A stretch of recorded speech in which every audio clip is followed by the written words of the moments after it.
Hello everyone, मैं रितिका सिंह आप सभी का यूनिक साइंस एकेडमी के ऑनलाइन प्लेटफॉर्म पर हार्दिक स्वागत करती हूँ।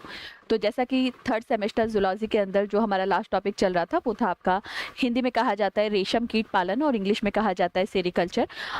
हिंदी में भी सेरीकल्चर याद रखेंगे तो वेल एंड गुड रहेगा। तो sericulture is the process in which we basically cultivate या फिर rearing, we will do the rearing of silk worm for the production of silk, यानी ऐसी विधि या ऐसी प्रक्रिया जिसमें हम रेशम कीट का क्या करते हैं, उत्पादन करते हैं, रेशम कीट का पालन करते हैं। रेशम का उत्पादन करने के लिए मतलब रेशम चाहिए, आपको रेशम बनाना है तो उसके लिए आप रेशम कीट का क्या करेंगे, पालन करेंगे। तो इसी प्रोसेस को हम सीरीकल्चर के नाम से जो है वो जानते हैं। लास्ट क्लास के अंदर सीरीकल्चर की क्या प्रोसेस होती है, यानी प्रक्रिया जो है वो किस तरीके से कंप्लीट होती है, वो हमने डिस्कस किया था, जिसमें सबसे पहले हमने देखा था कि अगर आपको सीरीकल्चर करना है, अगर आपको रेशम कीट पालन करना है तो सबसे पहले आपको शहतूत की खेती जो है वो करनी होती है, यानी मलबेरी का कल्टीवेशन करना होता है।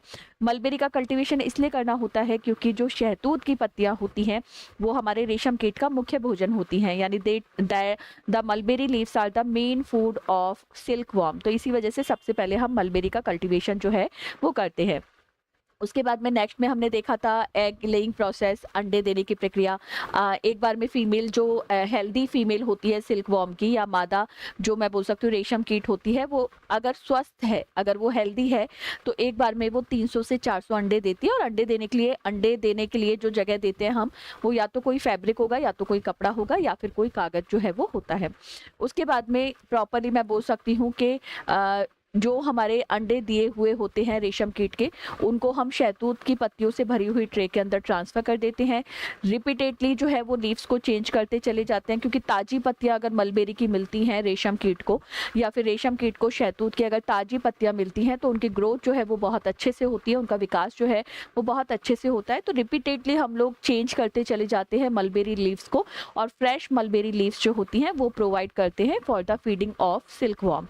उसके बाद में मैंने आपको बताया था कि जैसे ही मैं बोल सकती हूँ लार्वा जो है वो क्या करेगा, थोड़ा सा डेवलपमेंट जो है वो दिखाएगा, तो वो मैच्योर होने से पहले जो है वो 4 बार कैंचुली या फिर मॉल्ट जो है वो चेंज करता है। मॉल्ट मतलब उसकी आउटर कवरिंग, बॉडी कवरिंग। उसके बाद में उससे प्यूपा बनेगा। कोकून जो है, कोकून बन रहा है। कोकून जो है वो अपने चारों तरफ रेशम धागे का क्या करता है, फॉर्मेशन करता है। फिर हमें पता चल गया कि अब रेशम धागे का या सिल्क मैं बोल सकती हूँ फाइबर का फॉर्मेशन हो गया, तो फिर हम उसको कलेक्ट करेंगे, अच्छे कोकून्स को कलेक्ट करेंगे, गुड क्वालिटी वाले यानी अच्छी गुणवत्ता वाले कोकून को एकत्रित करेंगे। फिर उसे हीट देंगे, गर्म हवा देंगे, या फिर मैं बोल सकती हूँ हीट देंगे, या फिर मैं बोल सकती हूँ स्टीम देंगे, भाप देंगे, जिसके कारण जो कोकून के अंदर प्यूपा होता है वो डिस्ट्रॉय हो जाता है, डिजनरेट हो जाता है, किल हो जाता है, मर जाता है। फिर उसमें से हम जो रेशम के छोटे छोटे धागे होते हैं उनको कलेक्ट करते हैं और रेशम का बड़ा धागा बनाते हैं। बहुत सारे रेशम के धागों की ट्विस्टिंग हम करते हैं, रेशम के जो छोटे छोटे धागे होते हैं उनकी ट्विस्टिंग करते हैं, उनको मोड़ते हैं, और मोड़कर एक मजबूत रेशम का धागा जो है वो क्या करते हैं, बनाते हैं। उसके बाद में हमने इस तरीके से मतलब बिफोर द मार्केटिंग, मार्केट में भेजने से पहले उसको हम डाई करते हैं, पॉलिश करते हैं और फिनिशिंग करते हैं। इसी के साथ में हमने इकोनॉमिक इम्पोर्टेंस ऑफ सिल्क मैं बोल सकती हूँ वो भी देखी थी, यानी रेशम अगर आप बना रहे हो तो उसका उपयोग कहाँ कहाँ करते हो। तो आपको सबसे पहले पता होना चाहिए कि रेशम का मुख्यतः जो उपयोग किया जाता है वो मैं बोल सकती हूँ हमारी कपड़ा उद्योग में किया जाता है, यानी टेक्सटाइल इंडस्ट्री में जो है वो किया जाता है। इसके अलावा जो फिशिंग नेट होता है, मछली पकड़ने के जो जाल होते हैं उसको बनाने में भी किया जाता है, क्योंकि मजबूत थ्रेड होता है, मजबूत धागा होता है। और तीसरा इसका यूज हमने देखा था कि कई कई सर्जिकल प्रोसेसेस ऐसी होती है, कई मैं बोल सकती हूँ शल्य चिकित्सा ऐसी होती है जहाँ पर टाकों के निर्माण करने के लिए, यानी सचर्स के फॉर्मेशन के लिए, सर्जिकल सचर्स के फॉर्मेशन के लिए हम सिल्क का क्या करते हैं, यूज करते हैं। तो these were the economic importance of silk, यानी ये सभी जो है वो रेशम के क्या थे, मैं बोल सकती हूँ आर्थिक महत्व है। अब जो नया टॉपिक पढ़ेंगे वो हेडिंग डालेंगे enemies of silk warm. Enemies of silk warm, enemies of silk warm, या फिर हिंदी में लिखेंगे रेशम कीट के दुश्मन, रेशम कीट के दुश्मन, रेशम कीट के दुश्मन। ठीक है, चलिए तो इसमें लिखेंगे पहला पॉइंट, रेशम कीट के दुश्मन वो होते हैं, रेशम कीट के दुश्मन या शत्रु, शत्रु वह जीव होते हैं, वह जीव होते हैं जो इसके, वह जीव होते हैं जो इसके अंडों जो इसके अंडों, लार्वा, जो इसके अंडों, लार्वा, प्यूपा अथवा अथवा कोकून को, अथवा कोकून को नुकसान, कोकून को नुकसान पहुंचाते हैं, कोकून को नुकसान पहुंचाते हैं। बेसिकली अगर सिल्क वॉर्म के एनिमीज की अगर मैं बात करती हूँ, सिल्क वॉर्म के एनिमीज वो होंगे जो सिल्क वॉर्म के या तो एग्स को जो है वो मैं बोल सकती हूँ नुकसान पहुंचाएंगे, लॉस पहुंचाएंगे, या फिर एग से लार्वा बन जाएगा तो उसको नुकसान पहुंचाएंगे, या फिर लार्वा से प्यूपा जो बनेगा उसको नुकसान पहुंचाएंगे, या फिर फाइनलाइज कोकून को क्या करेंगे, नुकसान पहुंचाएंगे। तो ये ही मैं बोल सकती हूँ बेसिकली हमारे एनिमीज कहलाते हैं सिल्क वॉर्म के। तो इंग्लिश वाले स्टूडेंट लिखेंगे enemies of the silk worm is, enemies of the silk worm are, ये लिख लेंगे enemies of the silk worm are, silk worm are the organism, are the organism which attack its eggs, which attacks its eggs, oblique करके larva, oblique करके pupa, pupa और the cocoons, और the cocoons, और the cocoons. ठीक है, चलिए next point लिखेंगे। इनमें मुख्यतः दुश्मन की बात करें तो दुश्मन देख लेते हैं कौन होते हैं। तो उनमें मुख्यतः पक्षी, इनमें मुख्यतः पक्षी, चींटियां, चींटियां, इनमें पक्षी, चींटियां, ततैया, ततैया यानी वास्प, ततैया यानी वास्प, छिपकली, छिपकली इंग्लिश में कहेंगे लेजार्ड, छिपकली, लेजार्ड अथवा मकड़ियाँ, मकड़ियाँ, मकड़ियाँ, मकड़ियाँ, मकड़ियाँ यानी स्पाइडर्स, मकड़ियाँ या स्पाइडर्स अथवा अथवा परजीवी, अथवा परजीवी, परजीवी मतलब parasites,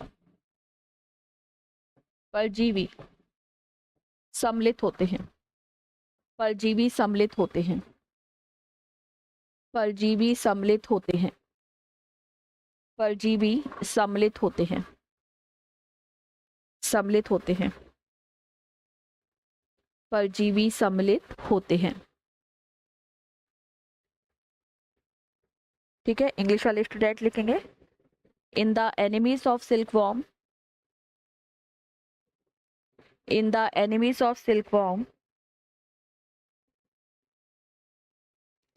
in the enemies of silkworm, birds,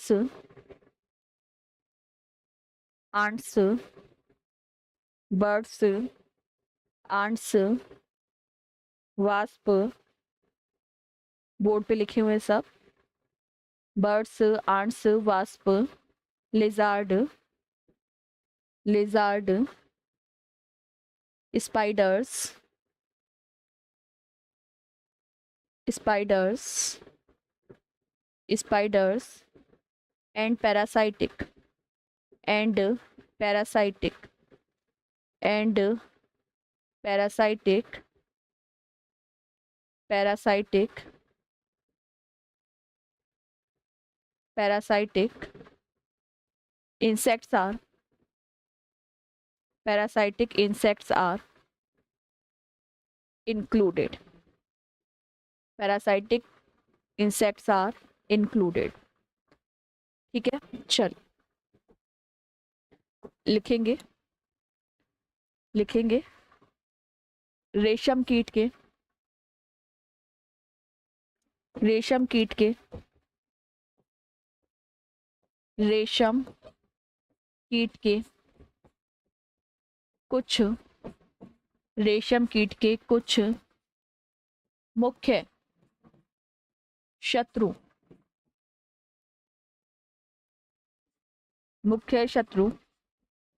निम्न प्रकार है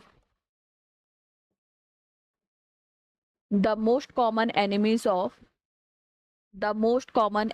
of silkworm the most common enemies of silkworm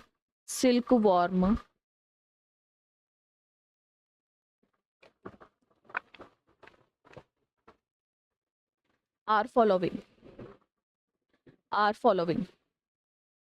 ठीक है, पहला लिखेंगे, पहला शत्रु नाम है उजी मक्खी।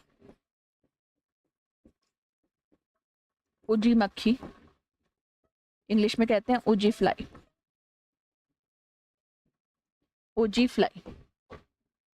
उजी मक्खी या फिर उजी फ्लाई।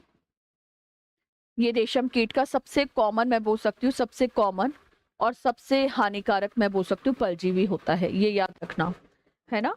तो लिखेंगे यह है रेशम कीट का सबसे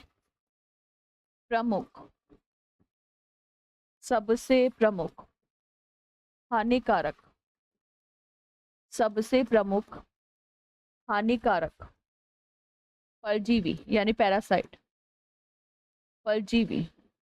पैरासाइट मतलब जो इसके ऊपर ग्रो करेगा, पैरासाइट होता है।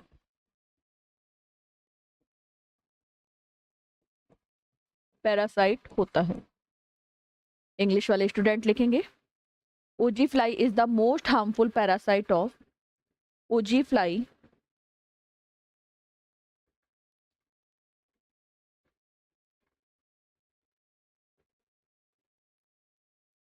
is the most harmful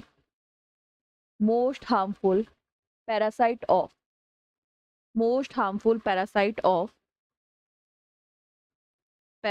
of silkworm। Next point, यह है रेशम कीट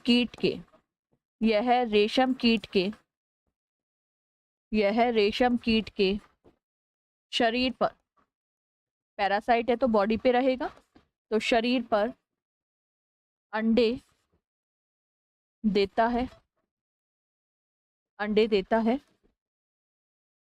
तथा उसके शरीर के अंदर तथा उसके शरीर से उजी मक्खी के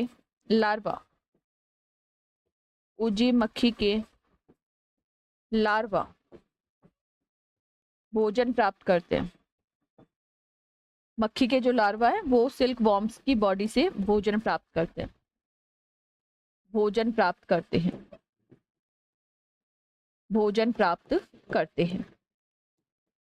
इंग्लिश वाले बच्चे लिखेंगे इट लेस, उजी फ्लाई की बात कर रहे हैं तो it less eggs on the silkworm body. It lays eggs on the silkworm body and their larva feed inside its body।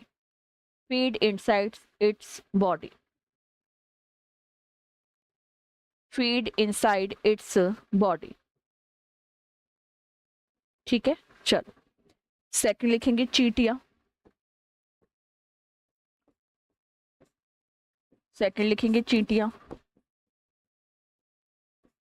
चींटियां या आंट्स लिखेंगे। ये मुख्यतः रेशम कीट के अंडों ये मुख्यतः रेशम कीट के अंडों तथा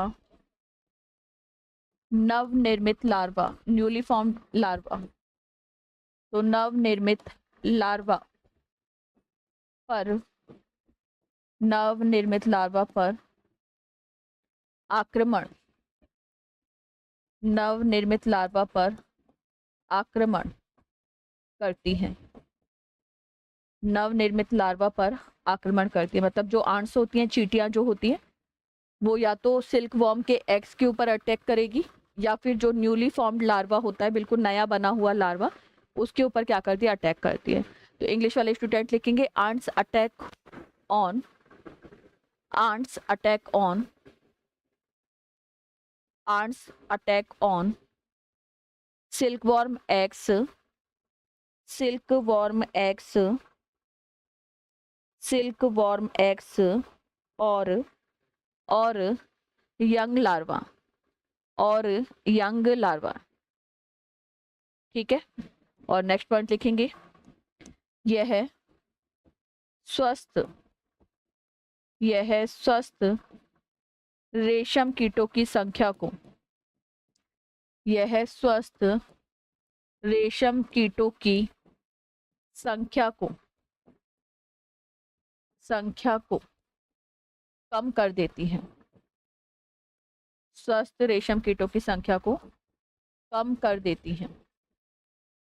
इंग्लिश वाले बच्चे लिखेंगे it reduce the number of healthy, it reduce the number of healthy, it reduce the number of healthy silkworms, healthy सिल्कवॉर्म्स,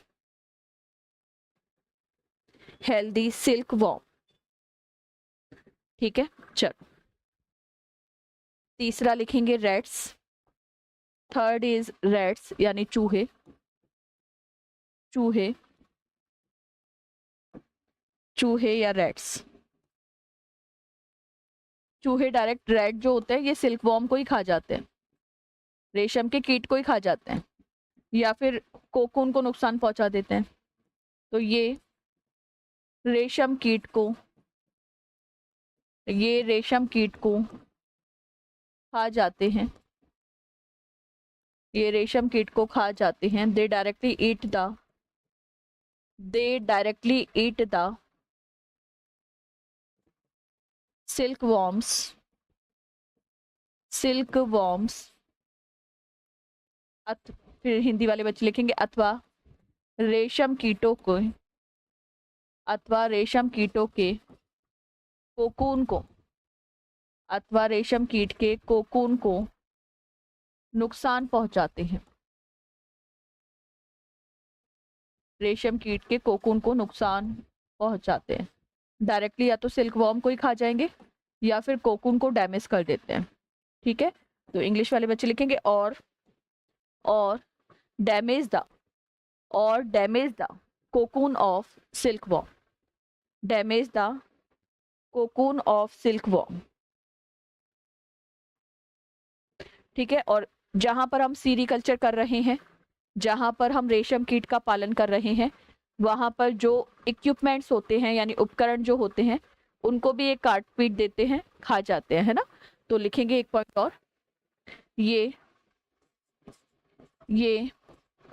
रेशम कीट के पालन, ये रेशम कीट पालन, इंग्लिश में सीरीकल्चर, सीरीकल्चर में काम में आने वाले, में काम में आने वाले, आने वाले उपकरणों को भी, काम में आने वाले उपकरणों को भी, उपकरणों को भी नष्ट कर देते हैं, उपकरणों को भी नष्ट कर देते हैं। जो भी इक्विपमेंट्स काम में आते हैं उनको भी काट छाट देते हैं, है ना। तो it also damage, damage, damage rearing, rearing equipments, rearing equipments, rearing equipments, rearing मतलब पालन पोषण करने में जो इक्विपमेंट्स काम आते हैं उनको भी ये डैमेज करते हैं, तो rearing equipments। चलो, ये होता है चूहों का काम पूरा। नेक्स्ट लिखेंगे बर्ड्स या पक्षी, बर्ड्स या फिर पक्षी लिखेंगे। ये रेशम कीट के लार्वा को, ये रेशम कीट के लार्वा को खा जाते हैं, ये रेशम कीट के लार्वा को खा जाते हैं। they eat the they eat the they eat the silkworm larva,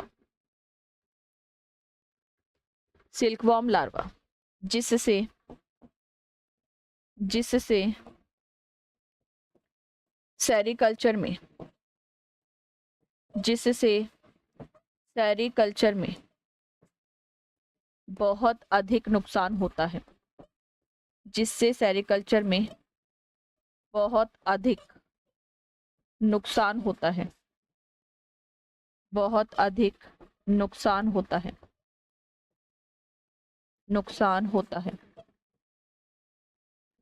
जिससे सेरिकल्चर में बहुत अधिक नुकसान होता है।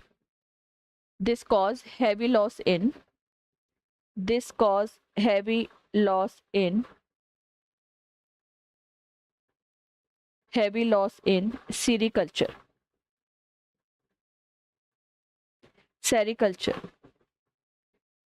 ठीक है, लेजार्ड का भी यही काम है, छिपकलियों का भी यही काम है। लेजार्ड भी लार्वा को खा जाती है, तो छिपकली में भी लिख लेंगे ये भी रेशम कीट के लार्वा को, ये भी रेशम कीट के लार्वा को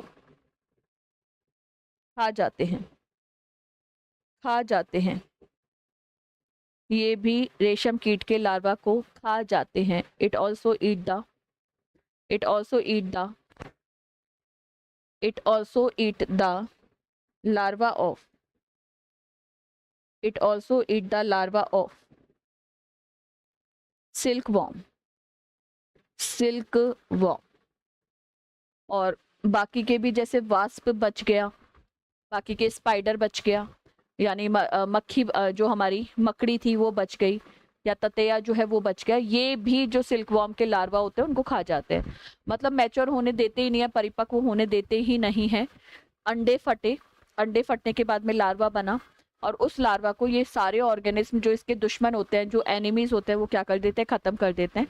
तो जब ये इस तरीके से खत्म कर रहे हैं तो उसका कुछ ना कुछ हमें कंट्रोल मेजरमेंट जो है वो काम में लेना पड़ेगा, या फिर नियंत्रण के उपाय जो है वो काम में लेने पड़ेंगे। वो क्या होते हैं वो पढ़ते हैं। तो हेडिंग डालेंगे control measurement, control measurement, heading डालेंगे कंट्रोल मेजरमेंट।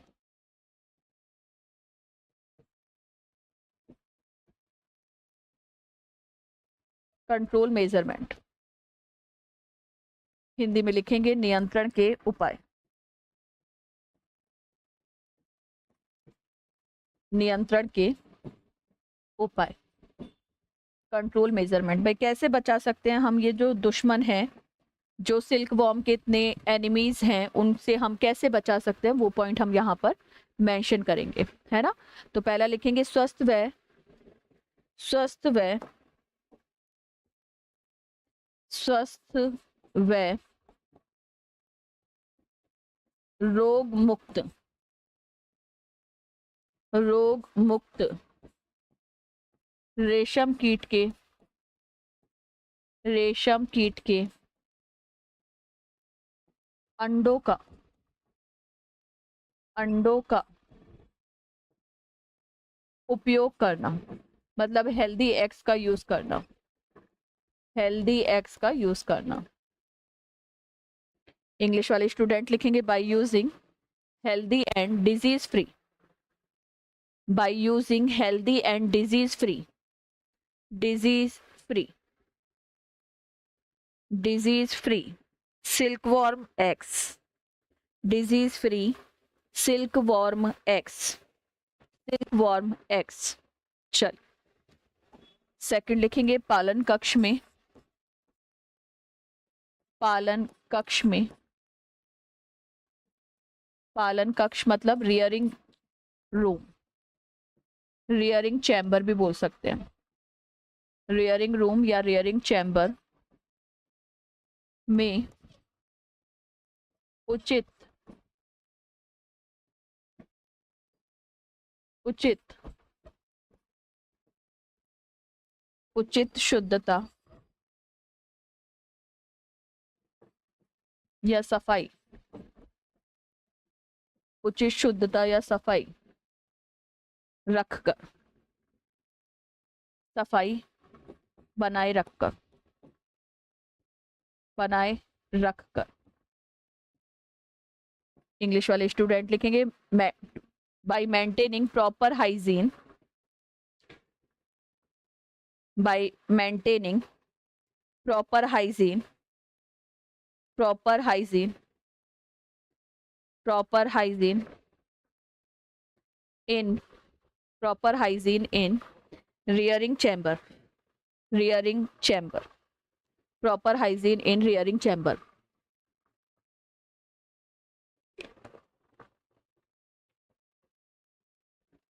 लिखेंगे नेक्स्ट, पालन कक्ष का, पालन कक्ष में उचित तापमान, उचित तापमान व आर्द्रता, आर्द्रता बनाए रखकर, बनाए रखकर मतलब जितना टेम्परेचर चाहिए, जितनी ह्यूमिडिटी चाहिए उसको मेंटेन करके। Bye maintaining, bye maintaining, bye maintaining, bye maintaining proper temperature and humidity, by maintaining proper temperature and humidity, humidity in rearing chamber, rearing chamber। Next point, sericulture प्रारंभ करने से पहले, सेरिकल्चर प्रारंभ करने से पहले, प्रारंभ करने से पहले, करने से पहले पालन कक्ष के, पालन कक्ष के सभी उपकरणों को, सभी उपकरणों को, सभी उपकरणों को रोगाणु मुक्त यानी डिसइंफेक्ट, रोगाणु मुक्त, रोगाणु मुक्त यानी डिसइंफेक्ट करना। काम में लेना है सेरिकल्चर में जिस जिस चीजों को, जिन जिन इक्विपमेंट्स को, उनको पहले रोगाणु मुक्त कर लो यानी डिसइंफेक्ट कर लो। ठीक है, इंग्लिश वाले स्टूडेंट लिखेंगे disinfect all appliances, disinfect all appliances, disinfect all appliances before, before rearing, before rearing, before rearing, before rearing। ठीक है, चलिए नेक्स्ट पॉइंट, लार्वा को, लार्वा को लगातार, लार्वा को लगातार ताजी शहतूत की पत्तियां उपलब्ध कराकर, लगातार ताजी शहतूत की पत्तियां, ताजी शहतूत पत्तियां उपलब्ध कराकर, उपलब्ध कराकर, हेल्दी उन्हें खाना मिलेगा तो वो भी हेल्दी रहेंगे, तो कराकर, इंग्लिश वाले बच्चे लिखेंगे by providing fresh mulberry leaf to, by providing fresh mulberry leaf to, fresh mulberry leaf to larva of silkworm, larva of silkworm. अगर फिर भी लग रहा है कि किसी लार्वा को रोग हो गया तो उसे तुरंत वहां से हटा दो। तो रोगग्रस्त लार्वा को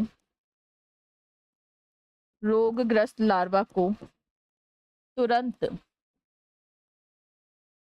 पालन कक्ष से हटा देना चाहिए, तुरंत पालन कक्ष से हटा देना चाहिए, तुरंत पालन कक्ष से हटा देना चाहिए। Infected larva should be removed from, infected larva should be removed from rearing chamber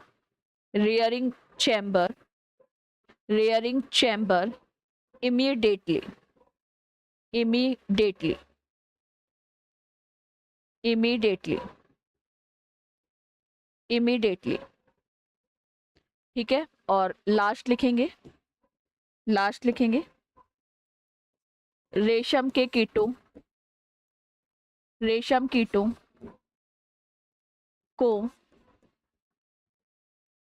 पक्षी, चींटी,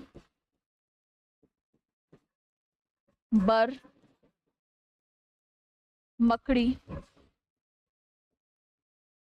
व अन्य जीवों से बचाने हेतु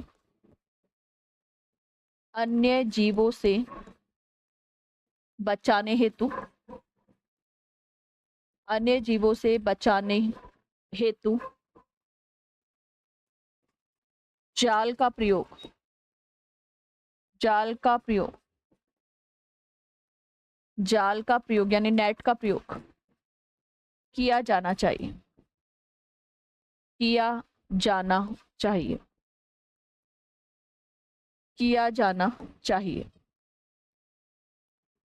ठीक है। इंग्लिश वाले स्टूडेंट लिखेंगे प्रोटेक्ट सिल्कवॉर्म्स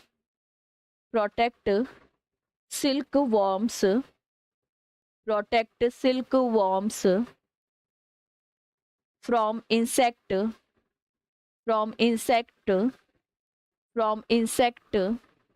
कोमा लगा के birds, insect कोमा लगा के birds, कोमा लगा के wasp कोमा लगा के rats by using proper net,